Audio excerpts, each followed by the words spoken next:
안녕하세요. 출판사 미행에서 출간한 윌리엄 포크너의 나이츠 갬빗 6편의 추리소설 중 한 편인 몽크를 소개합니다. 노벨문학상 수상 작가인 윌리엄 포크너가 1937년에 발표한 추리소설인 이 작품은 동네 사람들에게 백지로 통하는 몽크가 살인사건의 범인으로 몰려 수감되며 벌어지는 일을 혁신적이고 실험적인 문체로 그리고 있습니다. 윌리엄 포크너 추리소설 몽크.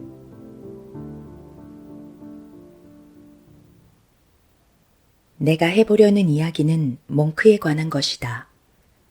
그러니까 정말로 해보려는 거다.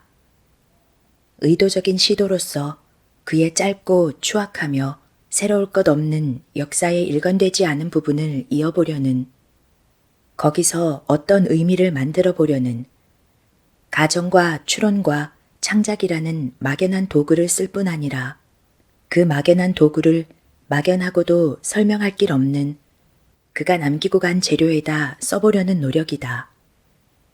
왜냐하면 오직 문학만이 서로 모순되고 심지어는 서로를 반증하는 인간 심정의 역사상 일화들조차 예술로서 병치하고 담금질하여 사실성과 신빙성을 입힐 수 있기 때문이다. 그는 바보였고 아마 거의 백치였을 것이다. 그가 감옥에 가는 일은 있을 수 없었다.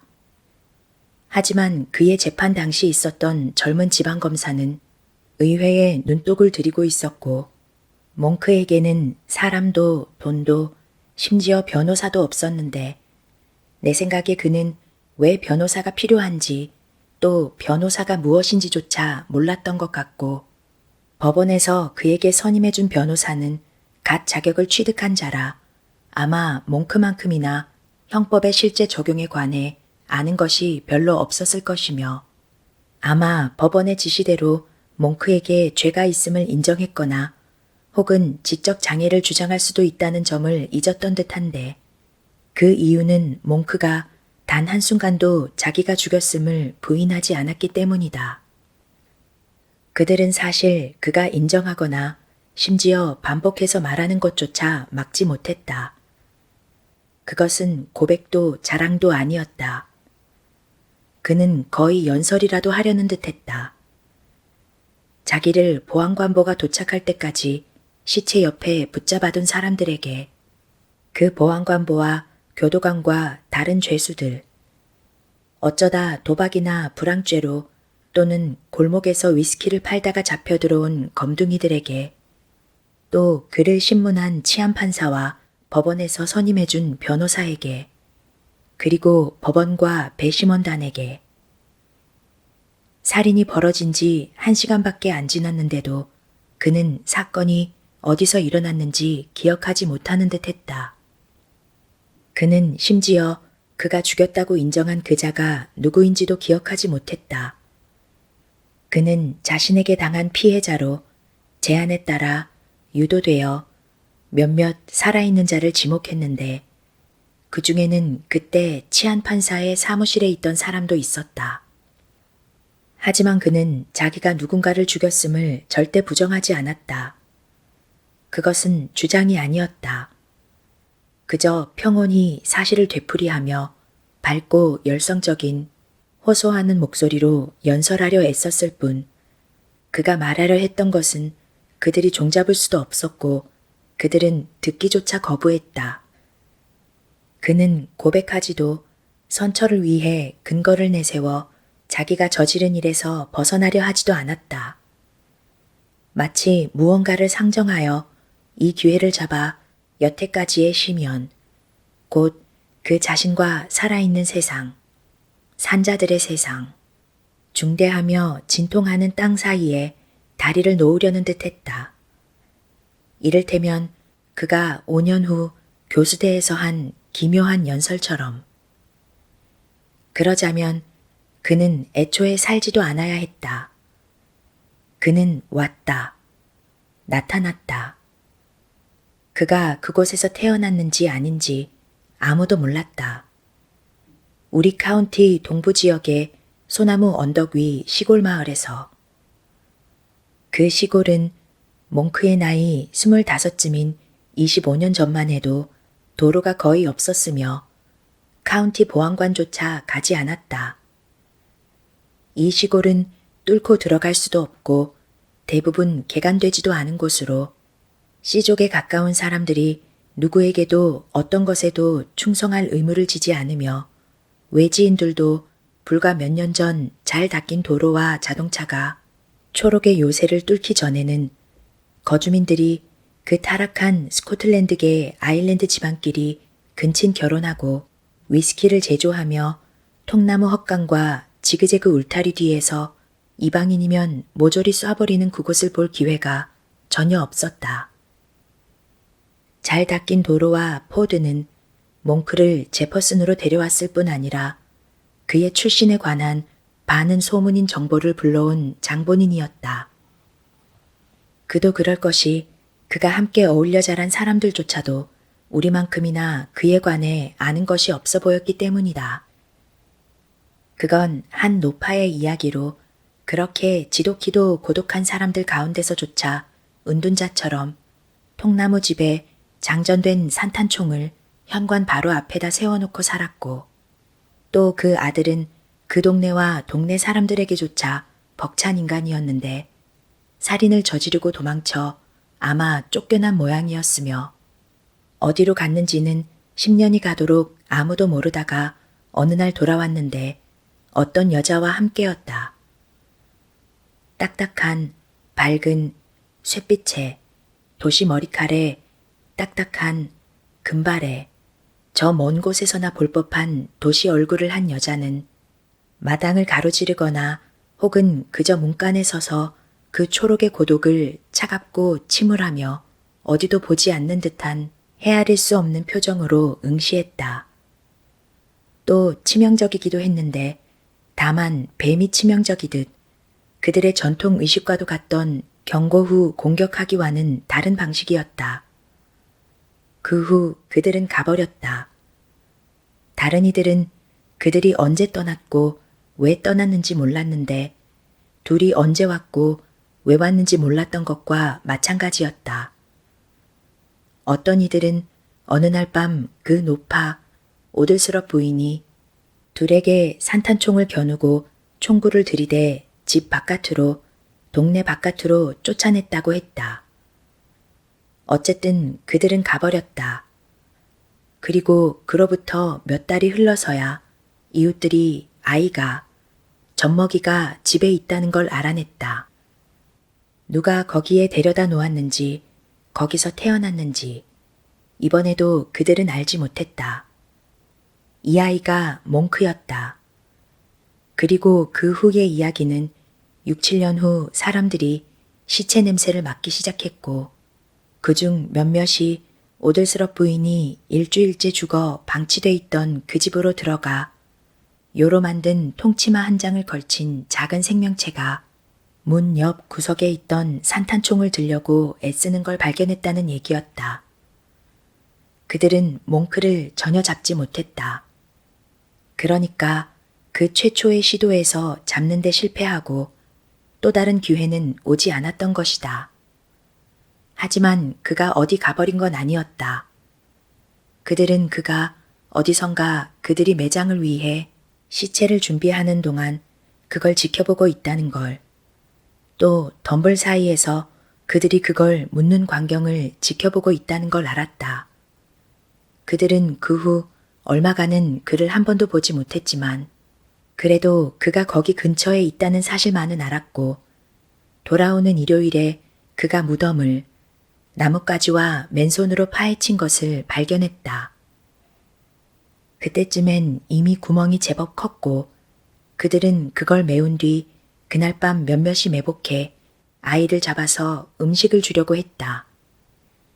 하지만 이번에도 그들은 그를 잡지 못했는데 그 작고 날뛰는 몸은 이제는 발가벗고 있었다. 그들의 소나귀에서 꿈틀거리며 기름칠이라도 한 양 빠져나갔고 인간 아닌 소리를 내며 도망갔다. 그 후 어떤 이웃들은 음식을 그 폐가에 가져가 아이를 위해 놓고 가곤 했다. 하지만 그들은 그를 한 번도 보지 못했다. 그저 듣기로 몇 달 후 그가 어떤 자식 없는 호라비와 함께 산다고 했는데 이 프레이저라는 이름의 노인은 널리 알려진 위스키 제조업자였다. 그는 그 후 10년간 그곳에서 프레이저가 죽을 때까지 살았던 듯하다. 아마 프레이저가 그에게 그의 존재와 함께 마을에 알려진 그 이름을 지어줬을 텐데 아무도 그 늙은 오들스럽 부인이 그를 뭐라고 불렀는지 알 길이 없었기 때문이며 이제 그 시골 사람들은 그를 알게 됐고 아니면 적어도 익숙해지긴 했다. 키가 크지도 않고 벌써 약간은 땅딸막하여 18이 아니라 38 같던 청년으로 못생기고 약삭 바른 듯 바보 같은 순수한 그 얼굴은 표정보다는 생김새로 그에게 별명을 안겨주었음이 분명했고 자기를 거두고 먹여주는 자에게 절대적이고 무조건적인 개가 보일 법한 헌신을 다했으며 18의 나이에 프레이저의 위스키를 프레이저만큼 잘 만든다고들 했다. 그것이 그가 배워서 할 줄 아는 전부였다. 위스키를 만들고 파는 것. 불법이었으므로 비밀리에 해야만 했고 이것이 그가 후에 한 공개 발언의 역설을 한층 더했는데 5년 뒤 교도소장을 죽였다는 죄목으로 그의 머리에 검은 용수가 씌워졌을 때였다. 그게 그가 아는 전부였다. 그것과 자기를 먹여주고 무엇을 할지, 어떻게, 언제 할지를 가르쳐준 자에게 바치는 충신만이 그리하여 프레이저가 죽고 그 남자가 그게 누구든 간에 트럭이든 차든 타고 와서 그래 자 몽크 올라타라고 말했을 때 그는 정확히 집 없는 개가 그러듯 거기 올라탔고 제퍼슨으로 왔다. 이번에는 읍내에서 3-4km 떨어진 주유소였고 거기서 그는 뒷방에 짚을 깔아 만든 초라한 침상에서 술에 너무 취해 차를 몰거나 걸을 수 없는 손님이 거길 차지하지 않는 때에 잤고 급유 펌프를 사용하는 법과 돈을 정확히 거슬러주는 법도 배웠는데 사실 그의 주 업무는 200ml짜리 술병들이 500m 떨어진 모래도랑 어디에 묻혀 있는지 기억하는 일이었다. 그는 이제 마을에 알려졌고 싸구려에다 밝은 읍내 옷차림은 그가 버린 작업복을 대신했으며 색 있는 셔츠는 첫 빨래에 색이 바랬고 띠를 두른 밀짚 모자는 첫 소나기에 녹아버렸고 줄무늬 신발은 그의 발걸음에 산산이 조각났다. 유쾌하고 모욕에도 꿈쩍하지 않고 누구든 들어줄 이가 있을 때면 수다스러웠고 약삭 바른 듯 바보 같은 얼굴. 그 얼굴은 일순간 교활하고 몽롱하면서도 볕에 탔음에도 그 밑에서 창백했고 그의 감각과 추로는 불완전하게 결합하여 다소 희한한 면이 있었다. 동네 사람들이 몽크를 7년째 알고 지내던 어느 날 토요일의 한밤중 어떤 죽은 남자의 죽음을 딱히 애도할 사람이 없었지만 내가 말했듯이 몽크는 친구도 돈도 변호사도 없었다. 주유소 뒤 땅바닥에 누워있고 그 옆에 몽크가 총을 들고 서서 그 자리엔 다른 2사람도 있었는데 그날 저녁 내내 죽은 자와 함께 있었다. 자신을 잡은 사람들과 그 다음엔 보안관보에게도 그게 무엇이든 말하고자 하는 바를 그 열성적인 호소하는 목소리로 전하려 했다. 마치 총소리가 그가 25년간 그 뒤에서 살아왔던 장벽을 깨고 이제 깊은 고를 넘어 산자들의 세상으로 발밑에 죽은 몸을 통해 건너기라도 한 것처럼 그는 짐승만큼이나 죽음에 대한 개념이 없었다. 자기 발밑에 있는 그자나 훗날 그 교도소장이나 자기 자신의 죽음에 대해서도 그의 발밑에 있는 것은 그저 이제 다시는 걷지도 말하지도 먹지도 못할 어떤 것일 뿐이고 따라서 누구에게도 득이든 해든 되지 않으며 확실히 득도 쓸모도 되지 않을 것이었다. 그는 사별이나 돌이킬 수 없는 최후를 이해하지 못했다. 안타까워했지만 그뿐이었다. 내 생각에 그 죽은 몸이 거기 누워서 누군가가 치러야만 할 응보의 연속을, 흐름을 발동했다는 것을 그가 알지는 못했을 것이다.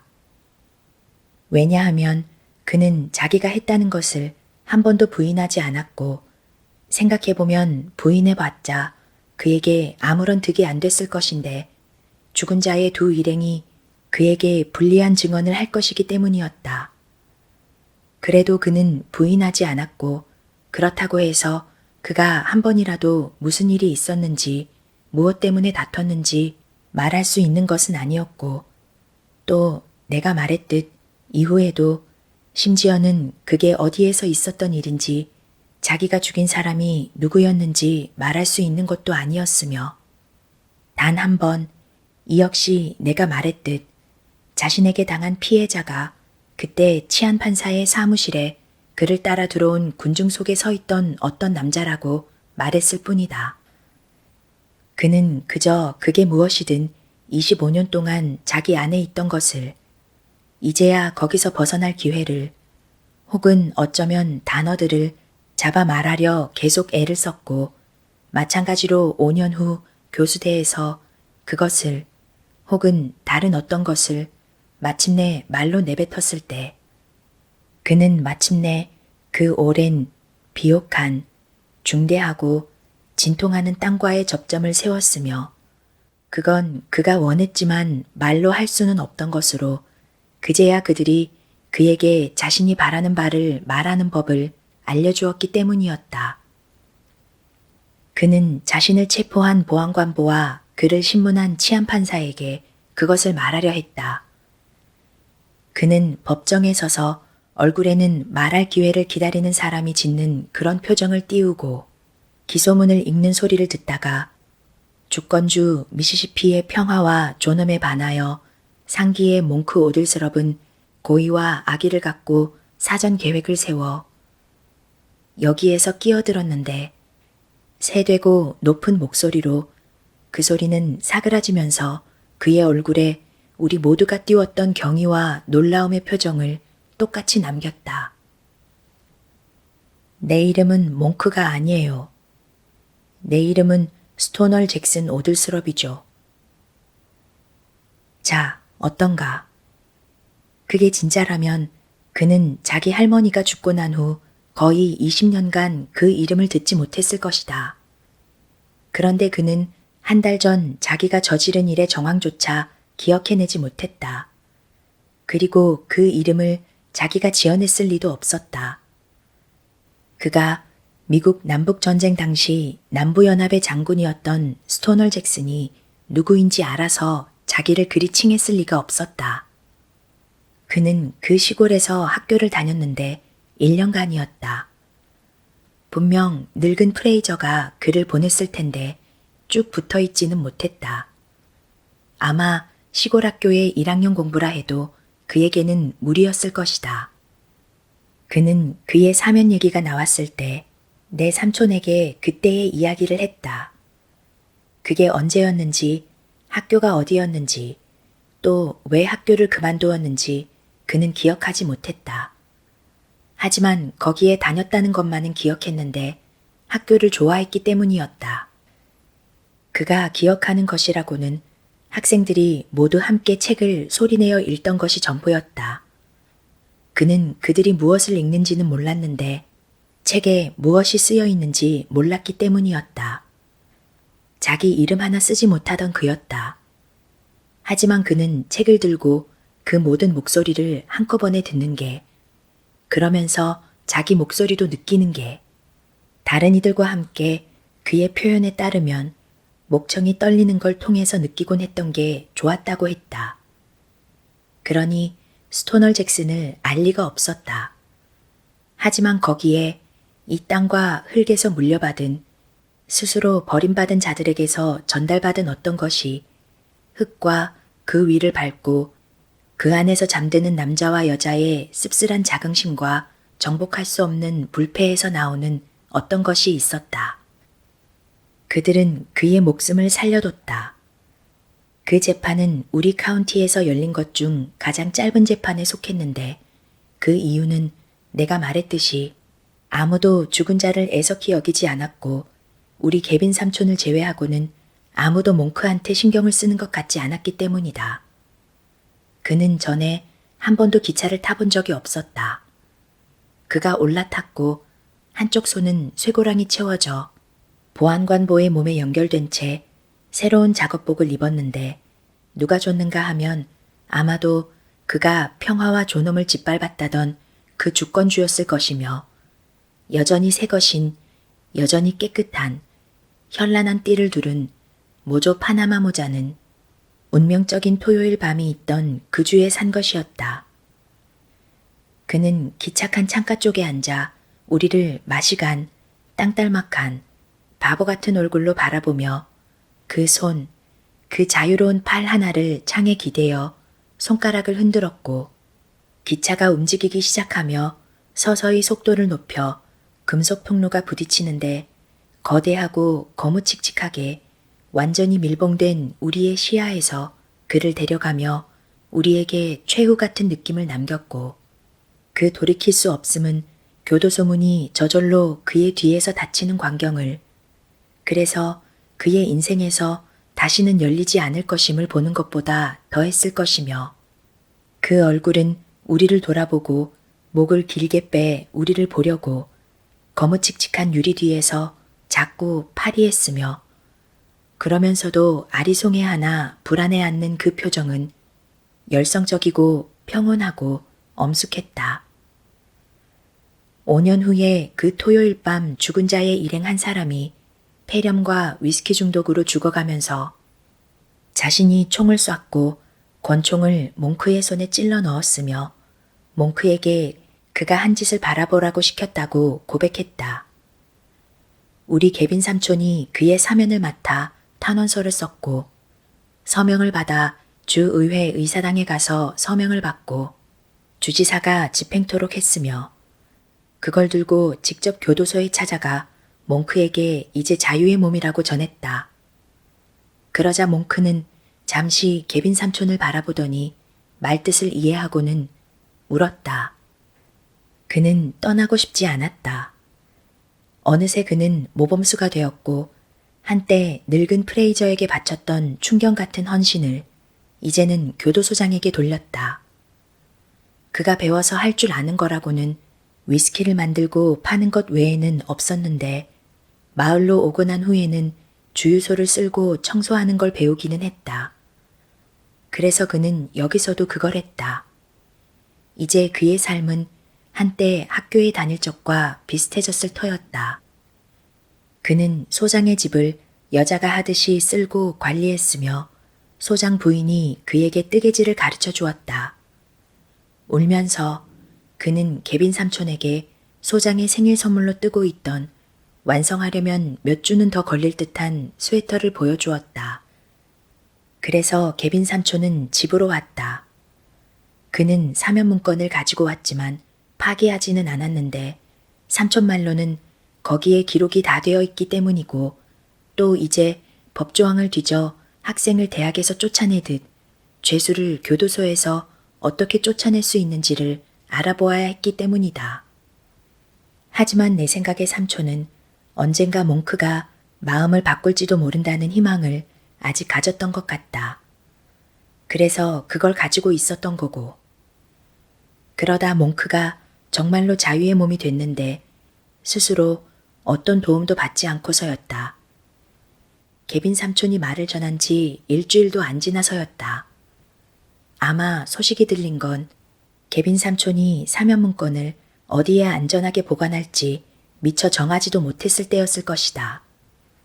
다음 날 멤피스 신문들이 머릿기사로 다뤘지만 우리는 그날 밤 전화로 그 소식을 들었다. 몽크 오들스럽이 탈옥을 시도하다 실패했고 교도소장을 살해했는데 그것도 교도소장의 권총으로 냉혹하게 그를 죽였다는 것이었다. 이번에는 의심의 여지도 없었다. 50명이 그가 죽이는 것을 봤고 다른 재소자 몇 명이 그를 제압하여 권총을 빼앗았다. 그랬다. 몽크가 개빈 삼촌이 일주일 전 당신은 자유의 몸이라고 했을 때 울었던 사람이 탈옥을 시도하고 살인을 저지르다니. 그것도 완성하게 해달라며 울었던 스웨터를 짜서 입히려던 바로 그 몸에다가 너무도 냉혹해서 그의 동지들조차도 그에게 등을 돌릴 정도였다. 개빈 삼촌이 그를 다시 보러 갔다. 그는 이제 독방에 사형수 감방에 갇혔다. 여전히 그는 스웨터를 짜고 있었다. 뜨개질을 제법 잘했고 개빈 삼촌 말로는 스웨터는 거의 완성되었다. 나한테는 3일밖에 안 남았어요. 몽크가 말했다. 그러니까 시간 낭비하면 안 돼요. 대체 왜죠, 몽크? 개빈 삼촌이 말했다. 왜죠? 왜 그랬어요? 그의 말로는 그 바늘이 멈추지도 주춤하지도 않을 기세였으며 그러면서도 몽크는 그 평온하고 호소짙은 거의 고양된 표정으로 삼촌을 바라보았다. 그에게는 죽음이라는 개념이 없었으니까. 내 생각에 그가 그날 밤 주유소 뒤 자기 발밑에서 썩어가는 고기와 조금 전까지만 해도 걷고 말하던 그 남자를 아니면 교도소 바닥에 놓인 그것과 자기가 스웨터를 짜서 입히려던 그 남자를 서로 조금이라도 연결할 수 있었을 것 같지는 않다. 위스키를 만들고 파는 게 옳지 않다는 건 알았어요. 그가 말했다. 그것 때문은 아니라는 걸 알았어요. 그저 나는... 그는 개빈 삼촌을 쳐다봤다. 평온함은 여전했지만 동시에 무언가가 그 뒤에서 더듬거렸다. 당혹도 망설임도 아니고 단지 찾으려는, 더듬거리는. 그저 뭐요? 개빈 삼촌이 말했다. 위스키 때문이 아니라고요? 뭐가 아닌데요? 그게 뭔데요? 아니, 그게 아니라... 몽크가 개빈 삼촌을 바라봤다. 내 말은 그날 기차에서 그 모자 쓴 사람이 문에다 머리를 집어넣더니 고함치는데 내가 말했어요. 여기에요? 여기서 내리는 거예요? 그러니까 보안관보가 아니라 하지요. 만일 내가 거기 그렇게 말해줄 보안관보도 없이 있었다면, 그리고 그 사람이 들어와서 고함을 치면, 그러면 나는 잘못 내렸을 거란 말이죠. 그 말입니까? 그리고 이제는 무엇이 옳은지 안다. 어디서 옳게 내려야 할지 안다. 그 말입니까? 예. 몽크가 말했다. 예, 알아요. 옳게. 이제. 뭐가요? 무엇이 옳습니까? 그들이 당신에게 알려주지 않았던 당신이 이제는 알게 된 것이 뭡니까? 그는 그들에게 말했다. 3일 후 그는 교수대로 걸어나갔고 그들이 서라고 한 곳에 서서 고분고분히 머리를 식히지도 않았는데 한쪽으로 비껴들어 그들이 밧줄을 편하게 맬 수 있게 했으며 그의 얼굴은 여전히 평온했고 여전히 고양되어 예의 말할 기회를 기다리는 사람의 그 표정을 띠다 이제 그들이 물러났다. 그는 그것을 분명 신호라고 여긴 듯한데 그가 말하기를 나는 하느님과 인간에게 죄를 지었고 이제 나의 고통으로 그 죄를 다 갚았습니다.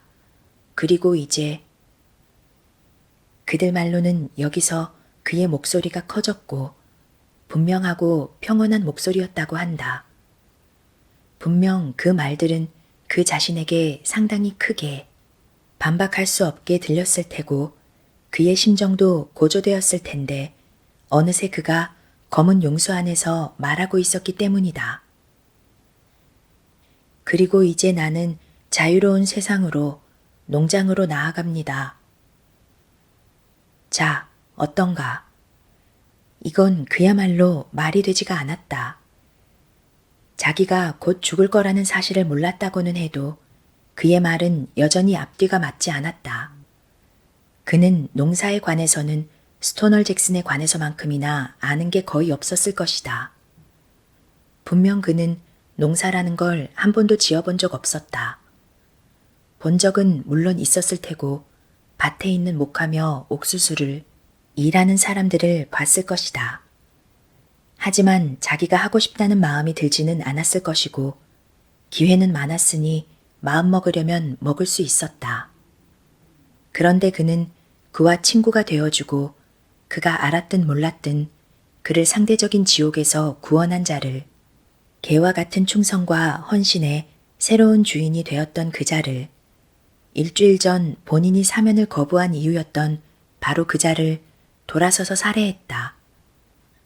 자기가 세상과 농지로 돌아가고 싶다는 이유로.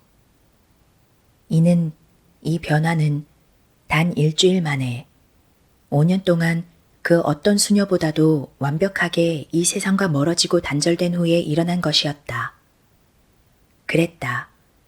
이것이 그에게는 없다시피 한 머릿속 논리적 추론이며 또 그만큼 강력한 무언가가 자신의 유일한 친구를 살해하도록 이끌었을 것이었다.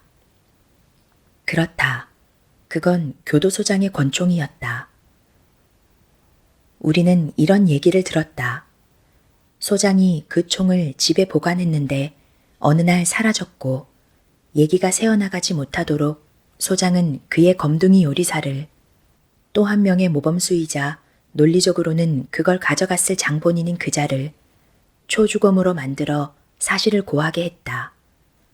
그러다 몽크가 총을 찾았는데 소장은 그제야 총이 사라진 것이 아니라 자기가 총을 숨겨놨다는 사실을 떠올렸고 몽크는 그걸 돌려줬다. 이 모든 걸 차치하고서라도 대체 어떻게 그런 충동이 그에게 닿았으며 땅을 일구겠다는 욕구가 왜 이제 와서 그에게 침투했다는 건가? 그렇게 내가 개빈 삼촌에게 말했다. 말이 다 되고 말고. 개빈 삼촌이 말했다. 아직 우리가 암호를 제대로 못 풀었을 뿐이야. 그들도 마찬가지고. 그들이요? 그래. 그들이 목매단 건 갬브러를 살해한 자가 아니야. 그저 그 총을 십자가에 못 박은 거지. 무슨 말이세요? 내가 말했다. 나도 모르겠어. 아마 내가 알아선 안 되겠지. 어쩌면 절대로. 하지만 네 식대로 말하자면 말은 다 되지. 어디선가 어떻게는 말이지. 그래야만 하고.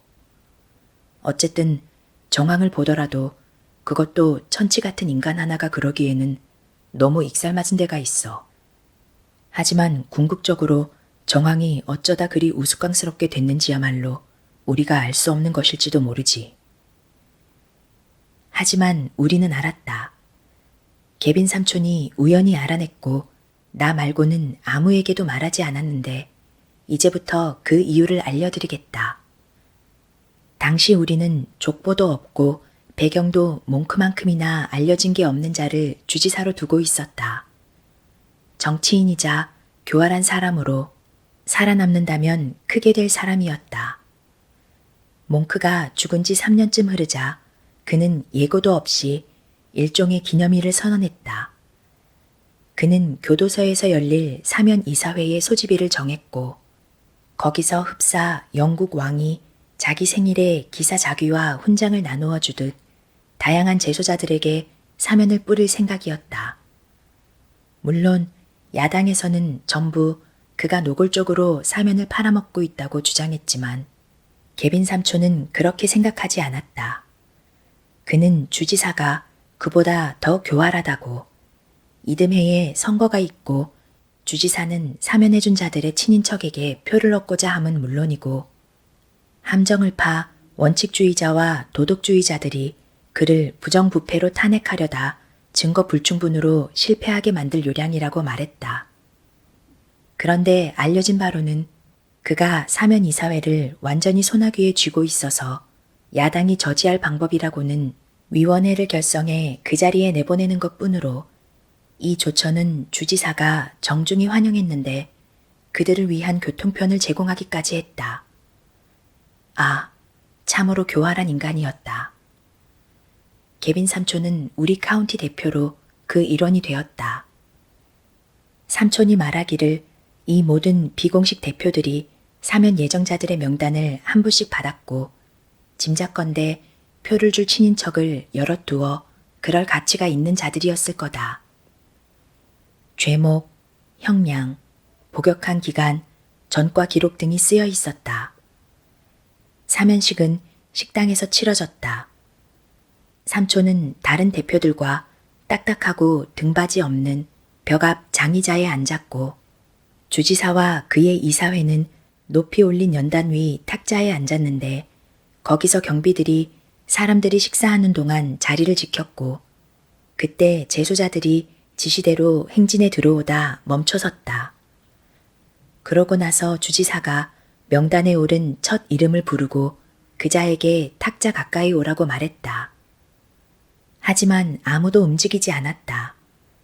그들은 그저 줄무늬 죄수복을 입고 거기 옹송그린 채 서로 속삭댔고 경비들이 그자에게 나오라고 고함을 치기 시작했으며 주지사는 서류를 보다가 고개를 들어 눈썹을 치켜 올리고 그들을 쳐다보았다. 그러자 군중 속 저 뒤에서 누군가가 말했다. 테러리 대표로 말하게 해주세요, 주지사님. 얘기는 그더러 하라고 우리끼리 미리 뽑아놨습니다. 개빈 삼촌은 한 번에 올려다보지 않았다. 그는 명단을 훑어보다 그 이름을 찾았다. 테럴, 빌, 과실치사, 20년형, 1905년 5월 9일부터 복역, 1905년 1월 사면 신청, 소장 CL 갬브럴 거부, 1905년 9월 사면 신청, 소장 CL 갬브럴 거부, 전력 말썽꾼. 그러고는 고개를 들어 테럴이 군중 속에서 걸어나와 탁자로 다가가는 모습을 봤는데 키가 크고 덩치 큰 자로 짙은 메브리코 얼굴은 흡사 인디언 같았는데 다만 눈은 엷은 노란색이었고 거칠고 까만 머리털이 덥수룩했다. 그는 탁자 앞으로 거만함과 비굴함이 희한하게 섞인 태도로 성큼성큼 걸어오더니 멈춰서서 말해도 좋다는 말이 떨어지기도 전에 기묘한 높고 단조로운 그 비굴한 거만함이 가득한 목소리로 말했다. 존경하는 주지사님, 그리고 존경하는 신사 여러분, 우리는 하느님과 인간에게 죄를 저질렀으나 이제 우리의 고통으로 그 죄를 다 갚았습니다. 그리고 이제 우리는 자유로운 세상으로, 농장으로 나아가고자 합니다. 개빈 삼촌은 테럴이 말을 끝마치기 전부터 연단 위에 올라가 주지사의 의자로 몸을 기울였고 주지사는 그 작고 교활하고 통통한 얼굴과 읽기 힘든 헤아리는 듯한 눈을 개빈 삼촌의 급박함과 흥분 쪽으로 돌렸다. 저자를 잠시만 내보내 주십시오. 개빈 삼촌이 말했다. 따로 드릴 말씀이 있습니다. 잠시만 더 주지사가 개빈 삼촌을 쳐다봤고 꼭두각시 이사회도 그를 쳐다봤는데 그 얼굴들에는 아무 표정도 없었다고 개빈 삼촌이 말했다. 암요, 그러지요, 스티븐스 씨. 주지사가 말했다. 그는 일어나서 개빈 삼촌을 따라 벽 쪽으로 창살 달린 창문 아래로 향했고 그 테럴이라는 자는 여전히 탁자 앞에 서서 머리를 갑자기 획 치켜든 상태로 미동도 없었고 창문에서 새어나오는 빛이 그의 노란 눈동자에 비쳐 마치 두 성냥불처럼 개빈 삼촌을 응시했다. 주지사님, 저자는 살인자입니다. 개빈 삼촌이 말했다. 주지사의 낯빛은 조금도 바뀌지 않았다. 과실치사입니다, 스티븐스 씨. 그가 말했다. 과실치사 말입니다. 우리 주의 사적이고도 명예로운 시민으로서, 겸손한 종으로서, 분명 당신도 나도 미시시피주 배심원단의 판단을 받아들여야 마땅하지 않겠습니까? 그 얘기가 아닙니다. 개빈 삼촌이 말했다. 삼촌 말로는 그렇게 다급하게 서두르지 않으면 테러리 사라지기라도 할 것 같았다고 한다.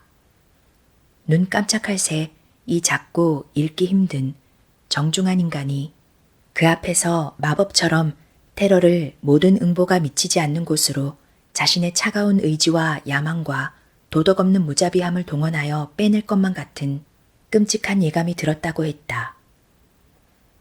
제 말은 갬브럴과 그들이 목매단 그 바보 얘기입니다. 저기 저자가 둘 모두를 죽였고 직접 총을 쏘고 덫을 놓은 거나 다름없어요. 여전히 주지사의 낯빛은 조금도 변하지 않았다.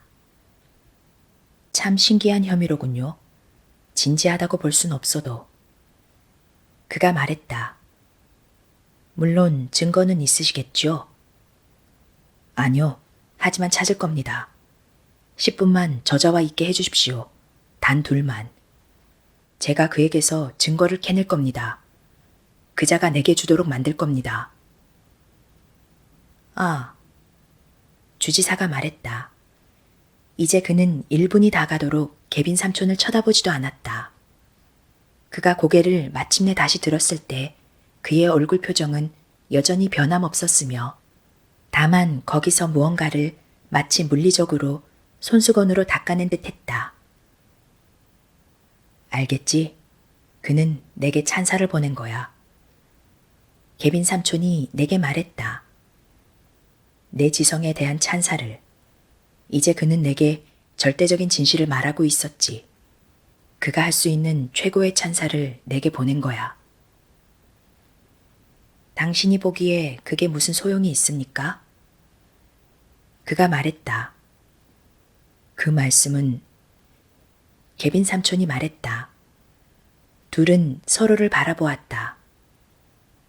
그러니까 아직도 저자를 우리 이 나라 시민들 사이에 풀어놓을 생각이란 말입니까? 고작 몇 표 때문에? 안 될 게 있어? 그가 또 살인을 저지르면 언제든 다시 돌아올 것이 여기 있는데. 이제는 개빈 삼촌이 1분이 다 가도록 생각에 잠겼고 그래도 눈을 내리깔지는 않았다. 아무래도 방금 하신 말씀을 다시 말해드려야 할 것 같군요. 이것도 증거는 없습니다만 절 믿게 되실 겁니다. 그리고 그게 표를 깎아먹을 거라고요? 그렇죠. 하지만 생각해보면 나는 그 표를 이미 잃은 거나 다름없어요. 처음부터 잊지도 않았으니까. 알겠습니까? 당신은 내게 억지로, 본인은 모르겠지만 어쩌면 내 원칙에도 반하는 것을 하도록 요구하고 있어요. 아니면 내게 원칙을 내리시는 건지? 개빈 삼촌은 이제 주지사가 거의 따뜻한, 흡사 동정하는, 그리고 꽤 호기심 가득한 표정으로 자신을 쳐다봤다고 했다. 스티븐스 씨, 당신은 우리 할아버지가 봤다면 신사라고 했을 법한 사람이에요. 그는 당신을 보면 씩씩거리고 당신과 당신 같은 부류를 지독히도 싫어했겠죠. 어쩌면 언젠가 울타리 뒤에서 당신이 타고 가는 말에 총을 쐈을 가능성도 다분할 거요. 그 원칙이란 것 때문에. 그리고 당신은 지금 1860년대의 관념을 1900년대 정치에 가져오려 하고 있습니다. 그리고 20세기의 정치란 참으로 유감스러운 것이지요. 사실 나는 가끔 이 20세기 전체가 유감스러운 것이 아닌가, 누구의 코엔 구린내가 진동하고 있진 않나 싶습니다. 하지만 상관없죠. 그는 이제 돌아서서 다시 그 탁자와 그들을 지켜보던 얼굴이 가득한 방으로 향했다. 호의를 보이는 자의 충고라면 당신을 친구라 부를 자는 아니더라도 받아들이시고 이 일은 그냥 두세요.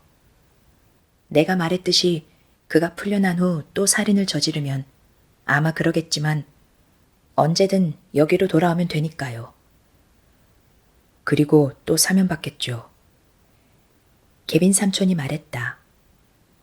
아마도. 관행은 그렇게 빨리 바뀌지 않지요. 명심하시길. 그래도 그와 단둘이 얘기하는 건 허락해 주시겠죠? 그렇죠? 주지사는 잠시 멈춘 후 돌아봤는데 정중하고 상냥했다. 암요. 그래야죠, 스티븐스 씨. 도움이 되어 기쁠 따름입니다. 이윽고 둘은 한 방으로 안내받았고 창살 달린 문 반대편에서 경비가 소총을 들고 서 있었다. 조심하십시오. 경비가 개빈 삼촌에게 말했다. 저자는 망나니요. 상대하려 들지 마십시오. 난 두렵지 않아요. 개빈 삼촌이 말했다. 삼촌은 이제 심지어 주의를 기울이지도 않았다고 하니 경비는 그게 무슨 소리인지 몰랐을 것이다. 나는 그를 갬브럴 소장만큼도 두려워할 이유가 없습니다. 몽크 오들스럽은 이제 죽었으니까요. 그리하여 둘은 텅 빈 방 안에 서서 서로를 쳐다봤다. 개빈 삼촌과 그 험악한 노란 눈동자의 인디언처럼 생긴 거인이. 그러니까 이번엔 당신이로군. 내 일을 다 망쳐놓은 인간이.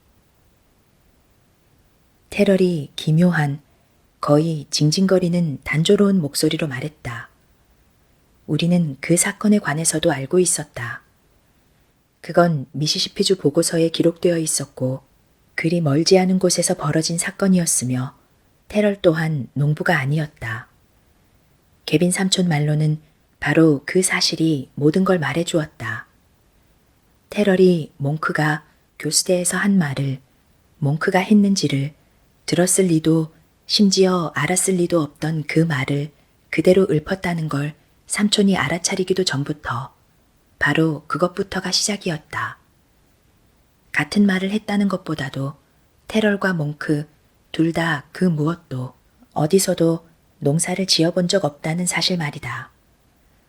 또 어떤 주유소에서 벌어진 일로 이번에는 철로와 가까웠는데 야간 화물칸 제동수가 증언하기를 기차가 지나갈 때 두 남자가 덤불에서 튀어나왔는데 후에 사람으로 밝혀진 어떤 것을 들고 있었고 죽었는지 살았는지 당시 제동수는 분간하지 못했던 그것을 그들이 기차 밑으로 던졌다고 한다.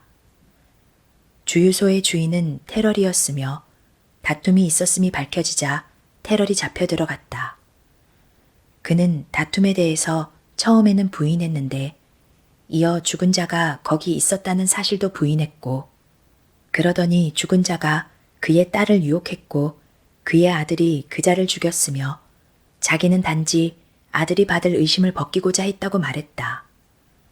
그의 딸과 아들은 모두 이를 부인했고 아들은 알리바이를 증명했기에 테럴이 끌려갔고 그는 자식 둘 다한테 욕을 법정에서 퍼부었다.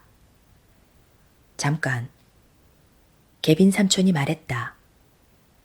질문부터 하나 하죠. 몽크 오들스럽에게 무슨 말을 했습니까? 안 했어. 테럴이 말했다. 나는 아무 말도 안 했다고. 그랬군요. 개빈 삼촌이 말했다. 내가 알고 싶었던 건 그게 전부입니다.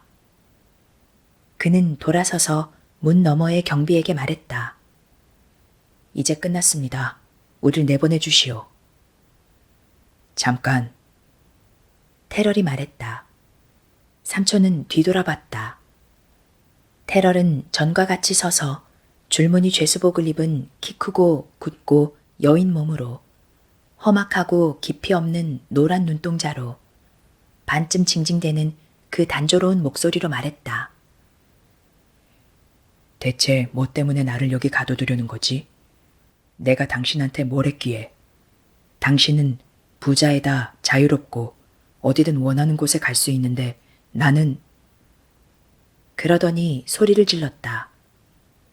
개빈 삼촌이 말하기를 그는 목소리를 전혀 높이지도 않고 소리를 질렀는데 복도에 서 있던 경비도 전혀 듣지 못했을 거라고 했다.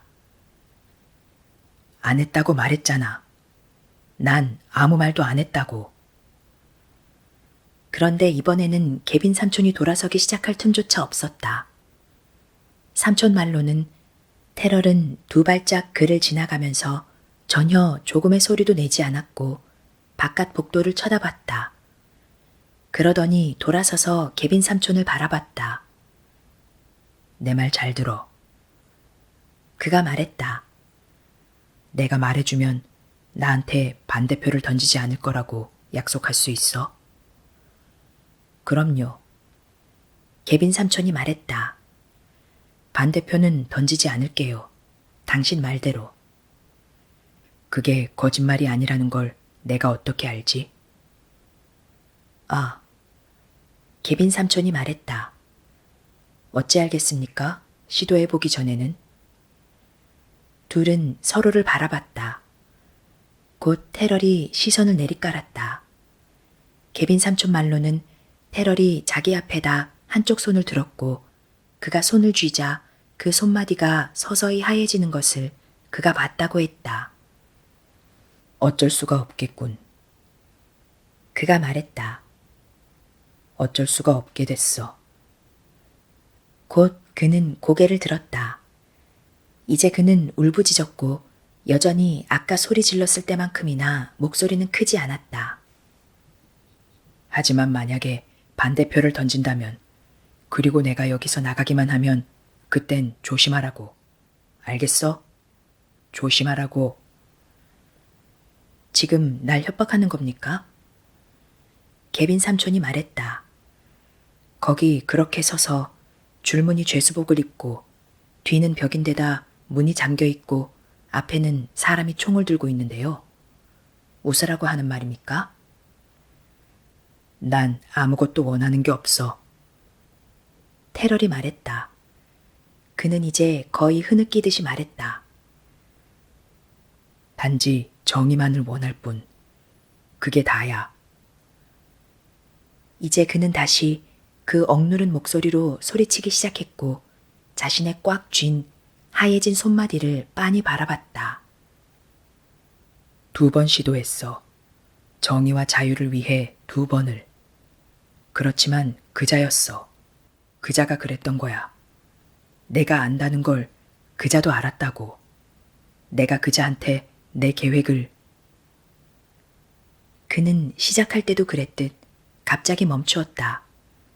개빈 삼촌은 이제 그의 숨소리, 숨이 헐떡이는 소리까지 들렸다고 했다. 갬브러리였군요. 개빈 삼촌이 말했다. 계속하세요. 맞아. 그자한테 내 계획을 말했지. 그자한테 말했다고. 그가 날 보고 비웃었단 말이야. 그럴 것까지는 없었다고. 그냥 나한테 반대표를 던지면 그뿐인데 웃을 것까지는 없었다고. 그자는 자기가 여기 있는 한, 날 잡아둘 수 있는 한 나는 여기 있을 거라고. 그리고 자기는 여기 평생 있을 거라고 했어. 그리고 진짜 그랬지. 여기서 평생 있었지. 정확히 딱 그만큼 여기 있었지. 그러나 그는 웃지 않았다고 개빈 삼촌은 말했다. 그건 웃는 게 아니었다. 그랬군요. 그래서 당신이 몽크에게. 그래, 내가 그놈한테 말했지. 여기 있는 우리 모두에게, 가난하고 무식한 시골 촌놈들인 우리한테 기회 같은 건 없었다고. 하느님이 주신 자유로운 세상에서 바깥을 살며 주님의 땅을 주님을 위해 일굴 기회가. 우리만 가난하고 무식하고 그걸 몰라서 부자놈들은 너무 늦기 전에는 우리한테 알려주지 않으니까. 우린 가난하고 무식한 시골 촌놈들이라 기차를 한 번도 본 적 없어서 기차에 타도 아무도 굳이 우리한테 내릴 곳을, 자유로운 세상에서 하느님이 원하는 대로 땅을 일굴 곳을 말해주지도 않는다고.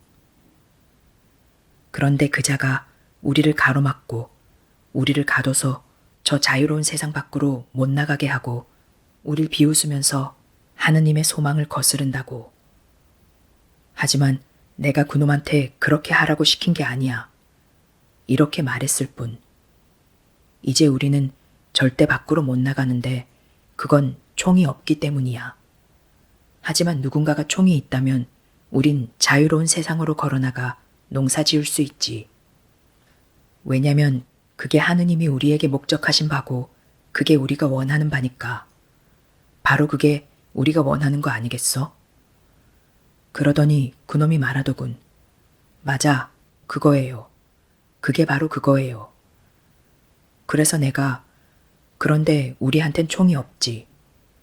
그러니 그가 내가 총을 구할 수 있어요. 그래서 내가 그럼 우린 자유로운 세상을 걸을 수 있는데 그건 우리가 하나님께 죄를 저질렀지만 그게 우리 탓은 아니고 그건 그들이 하느님이 우리에게 목적하신 바가 뭔지 말해주지 않았기 때문이야. 하지만 이제 우린 그게 뭔지 알고 자유로운 세상을 걸으며 하느님을 위해 농사짓길 원하지. 그게 내가 말한 전부라고. 난 그놈한테 아무 짓도 시키지 않았어. 이제 저들한테 가서 말하시지. 가서 내 목도 매달라고 해. 갬브럴도 썩었고 그 박쥐대가리 같은 놈도 썩었고 나도 여기에서 썩느니 지하에 가서 썩는 게 나으니까. 가서 저놈들한테 말하라고. 그러죠. 케빈 삼촌이 말했다. 됐습니다. 당신은 이제 자유요. 잠시간 그의 말로는 테럴이 미동도 없었다고 했다. 그러다 그가 말했다. 자유? 그래요. 케빈 삼촌이 말했다. 자유. 하지만 기억하십시오. 조금 전엔 당신이 나를 협박했죠. 이제 내가 당신을 협박할 차례입니다. 특이사항은 내 협박은 근거가 있다는 겁니다. 난 당신을 계속 주시할 겁니다. 그리고 다음번에 무슨 일이 생기거든 다음번에 누군가가 당신한테 살인 혐의를 씌우려는데 당신이 거기 없었다는 걸 말해줄 자가 없고 친인척 중에서도 당신 죄를 대신 뒤집어 쓸 사람이 없다면 무슨 말인지 알겠습니까? 테럴은 그가 자유라고 말했을 때 고개를 들었지만 이제는 다시 숙였다. 알겠어요? 케빈 삼촌이 말했다. 좋아. 테럴이 말했다. 알겠어. 좋습니다. 케빈 삼촌이 말했다. 그는 돌아섰다. 그리고 경비를 불렀다. 이번에는 진짜 내보내도 됩니다. 그가 말했다. 그는 식당으로 돌아갔는데 주지사가 사람을 한 명씩 불러 서류를 나눠주다 또 한 번 멈추어 그 매끈한 읽기 힘든 얼굴로 케빈 삼촌을 올려다봤다. 그는 케빈 삼촌의 말을 기다리지도 않았다. 성공했군요, 보아하니. 그가 말했다. 그렇습니다. 한번 들어보시겠습니까? 고맙지만 됐습니다. 사양하겠어요. 그것보다 더 강하게 말해야겠군요. 거부하겠어요. 케빈 삼촌 말로는 그가 또 자기를 그 따뜻하고 어리둥절하고 거의 동정하는 듯한 그러면서도 깊이 경계하고 궁금해하는 표정으로 바라봤다고 했다. 아무래도 내 생각에 당신은 이 일을 바꿔보겠다는 희망을 전혀 버리지 않은 것 같은데요. 아닙니까? 케빈 삼촌은 잠시간 대답하지 않았다고 한다. 그러다 그는 말했다. 네, 안 버렸습니다. 이제 그를 풀어줄 생각이신지요? 정말 그럴 작정입니까? 이제 삼촌 말로는 그 얼굴에서 아까 그 동정, 따스함이 사라졌고 이제 그 얼굴은 그가 처음 본 때와 같았다. 매끄럽고 완전히 읽을 수 없으며 완전히 거짓된 얼굴. 이보시게 스티븐스 씨. 주지사가 말했다. 나야 이미 당신이 설득하셨죠. 하지만 나는 그저 이 행사의 중재자일 뿐입니다. 투표가 있지 않습니까? 여기 이 신사분들까지 설득하실 수 있겠습니까? 그들을 둘러보니 똑같은 꼭두각시 얼굴을 한 7, 8명이 주지사의 수많은 대대를 이끄는 공장에서 찍어낸 듯한 대령들을 대표해 앉아 있었다고 개빈 삼촌은 말했다. 아니요. 개빈 삼촌이 말했다. 못합니다. 그리고 그는 떠났다. 그때는 오전 중이었고 날이 뜨거웠으나 그는 제퍼슨으로 곧장 출발해 말을 타고 드넓은 아지랑이가 오르는 대지를 목하며 옥수수로 가득한 하느님의 오래도록 비옥하고 무자비한 들판 사이를 어떤 부패나 불의보다도 오래 남을 그 땅을 달렸다. 뜨거워서 다행이었다고 그는 말했다. 땀을 흘려 다행이라고. 땀을 흘려서 그가 있었던 그곳의 냄새와 맛을 내보낼 수 있어서.